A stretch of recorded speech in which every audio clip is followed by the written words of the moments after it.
At 80, Goldie Hawn finally tells the truth about Ingrid Bergman. Goldie Hawn was born Goldie Jean Hawn on November 21, 1945 in Washington, D.C.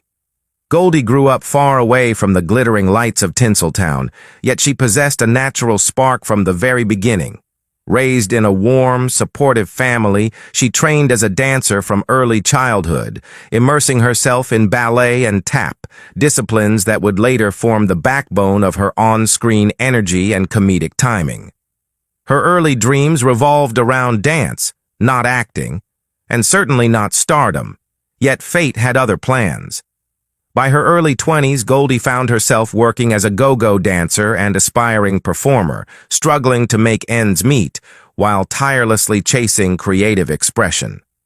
Her breakthrough came unexpectedly when she landed a spot on the popular sketch comedy series Rowan and Martin's Laugh In 1968. With her bubbly giggle, painted-on innocence, and irresistible comedic presence, she captivated audiences almost instantly. Her quirky persona, part naive, part slyly observant, made her a national sensation, transforming her from an unknown dancer into one of America's most beloved television stars practically overnight. As she transitioned from television to film, Goldie Hawn proved she was far more than just a comedic darling. Her role in Cactus Flower, 1969, earned her the Academy Award for Best Supporting Actress, a stunning achievement for a young performer so new to the industry. It was the beginning of a long and successful film career, one marked by versatility, warmth, and emotional depth. In the 1970s and 1980s, she starred in a string of hits, including Shampoo, Private Benjamin, Overboard, and Foul Play. She displayed an extraordinary ability to balance physical comedy with heartfelt vulnerability, an intoxicating combination that made her one of Hollywood's most enduring leading ladies. Yet beyond her professional accomplishments, Goldie's personal presence is what sets her apart. With her signature blonde hair, infectious laughter, and a personality that radiates kindness, she has long been a symbol of positivity and resilience. Outside the spotlight, Goldie Hawn dedicated herself to a mission that reaches far beyond entertainment. In 2003, she founded the Hawn Foundation, a non-profit organization focused on youth mental health and mindfulness education. Its flagship program, Mind Up, has helped hundreds of thousands of children worldwide build emotional resilience, reduce stress, and develop tools for lifelong well-being. Her advocacy for emotional awareness and her commitment to improving the lives of young people reveal a profound dimension to her legacy, one that transcends Hollywood and touches the lives of families and communities around the globe. Goldie Hawn, the beloved Hollywood icon whose charm and comedic timing have delighted audiences for decades, continued to captivate fans well into the 2000s with a series of memorable and surprising roles. In 2013, she brought her unmistakable energy and wit to the animated world, guest starring in an episode of the wildly popular series Phineas and Ferb. In this special appearance, Hawn lent her voice to the quirky and unforgettable neighbor Peggy McGee, sharing the screen in animated form with none other than celebrity chef Gordon Ramsay, creating a delightfully unexpected and entertaining pairing that delighted both children and adults alike. After a significant hiatus from live-action films, Hawn made a highly anticipated return to the big screen in 2017, reasserting her enduring star power alongside one of comedy's brightest talents, Amy Schumer. In the laugh-out-loud comedy Snatched, Hawn and Schumer played mother and daughter, bringing a perfect mix of warmth, humor, and generational chemistry to the story. Her return was not just a comeback, it was a triumphant reminder of why Goldie Hawn remains one of Hollywood's most enduring and adored stars, effortlessly bridging the gap between classic charm and modern comedic sensibilities. Building on this momentum, Hawn embraced the holiday spirit with a heartwarming turn in Netflix's 2018 family film, The Christmas Chronicles, making a memorable cameo as the delightful Mrs. Claus. Fans instantly fell in love with her festive portrayal, which was so charming that she reprised the role in the 2020 sequel, The Christmas Chronicles 2, this time taking center stage in a leading role. Hawn's Mrs. Claus combined her signature warmth, humor, and magnetic presence, proving that even after decades in the industry, she could still enchant audiences with every scene. From animation to comedy to holiday magic, Goldie Hawn's post-2010s career demonstrates not only her versatility, but also her timeless appeal, reminding audiences that some stars never fade. They only shine brighter with time. Goldie Hawn has lived a life filled with color, charisma, and a series of relationships that often fascinated the public as much as her films did. Throughout her journey in Hollywood, she has been involved in several love stories, each one shaping her understanding of romance, partnership, and personal growth. Her romantic history reflects both the unpredictability of show business and her own vibrant, free-spirited personality. Her first major commitment came when she married dancer-turned-director Gus Triconis in May 1969. The wedding took place in Honolulu, Hawaii, a setting that perfectly matched her youthful optimism at the time. Triconis was a talented performer known for his work in West Side Story and later for directing cult films, and Hawn was an emerging star with rising popularity due to her comedic brilliance on Rowan and Martin's Laugh-In. Although they initially shared artistic chemistry and a sense of adventure, the relationship eventually began to fray under the pressures of Hollywood careers moving in different directions. After a period of emotional and physical distance, they separated in April 1973. The legal end of their marriage came in 1975, marking the close of one chapter and the beginning of another for Hawn, who was by then becoming one of America's most beloved actresses.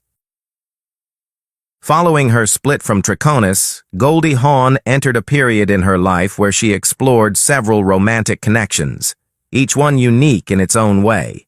She was linked to stuntman Ted Grossman, known for his rugged charm and work on numerous blockbuster films. She also became close to Swedish singer and actor Bruno Wintzl, whose warmth and European romanticism appealed to her free-spirited nature. Another notable relationship was with acclaimed Italian actor Franco Nero, widely recognized for his intense performances and international appeal. Each of these men represented different worlds and different forms of companionship, reflecting Hawn's openness to love in all its many expressions. Her love life took a more serious turn when she became engaged to musician Bill Hudson, a member of the popular musical group The Hudson Brothers. Goldie and Bill married in July 1976, beginning what many believed would be her forever partnership. Together they welcomed 2 children who would later carve out their own successful paths in the entertainment industry. Their son Oliver Hudson and their daughter Kate Hudson, who grew up to become one of the most recognizable actresses of her generation. Despite their shared family and moments of happiness, the marriage was turbulent behind the scenes. By August 1980, the relationship had deteriorated, leading to a painful separation that would eventually end in divorce. The fallout of their split became one of Hawn's most publicly discussed breakups, especially in later years, due to the complicated family dynamics that followed. As her life moved forward, Hawn continued to be romantically associated with several well-known figures, further adding to the media's fascination with her personal life. She was reportedly involved with French actor Yves Renier, whose sophistication and dramatic flair matched her own cosmopolitan lifestyle. She was also linked to television superstar Tom Selleck, then at the height of his fame with Magnum P.I., bringing together 2 of Hollywood's most recognizable faces of the era. Another relationship was with Moroccan businessman Victor Dry, an entrepreneur with a strong presence in both the business and entertainment worlds. Each connection revealed different facets of Hawn's personality, showing her attraction to creativity, confidence, and charm. However, the most enduring and defining love of Goldie Hawn's life began on Valentine's Day in 1983, when she entered a relationship with actor Kurt Russell. Their partnership has since become one of Hollywood's most admired and long-lasting love stories. Though they never married, their bond has proven stronger than many conventional unions. They welcomed a son, Wyatt Russell, who later became an actor and athlete. Over the decades, Hawn and Russell built a blended family, worked together on films, supported each other's careers, and consistently demonstrated deep mutual respect. In 2018, the couple celebrated an extraordinary 35 years of togetherness, a milestone that highlighted the strength and stability they found in one another. Their love story has often been praised for its authenticity, balance, and the genuine joy they bring to each other's lives. At 80, Goldie Hawn finally opened up about one of the most influential figures in her early career, revealing her unvarnished truth about the legendary Ingrid Bergman. Over the decades, Hawn has been known for her sparkling personality, effervescent charm, and comedic timing that made her an icon of Hollywood, but behind her luminous smile lies a deep respect for the women who shaped her journey. Ingrid was extraordinary, Hawn said in a recent interview, her voice tinged with nostalgia and admiration. There was a poise, a strength, and a grace about her that I had never seen in anyone before. She carried herself with such dignity, and yet she was so approachable, so real. I was in awe of her the very first time I met her.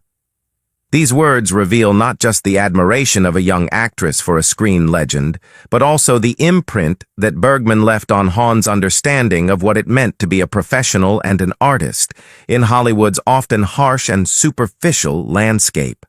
Hawn's breakthrough role in Cactus Flower in 1969 is often remembered as the performance that solidified her as a major comedic talent, earning her an Academy Award for Best Supporting Actress.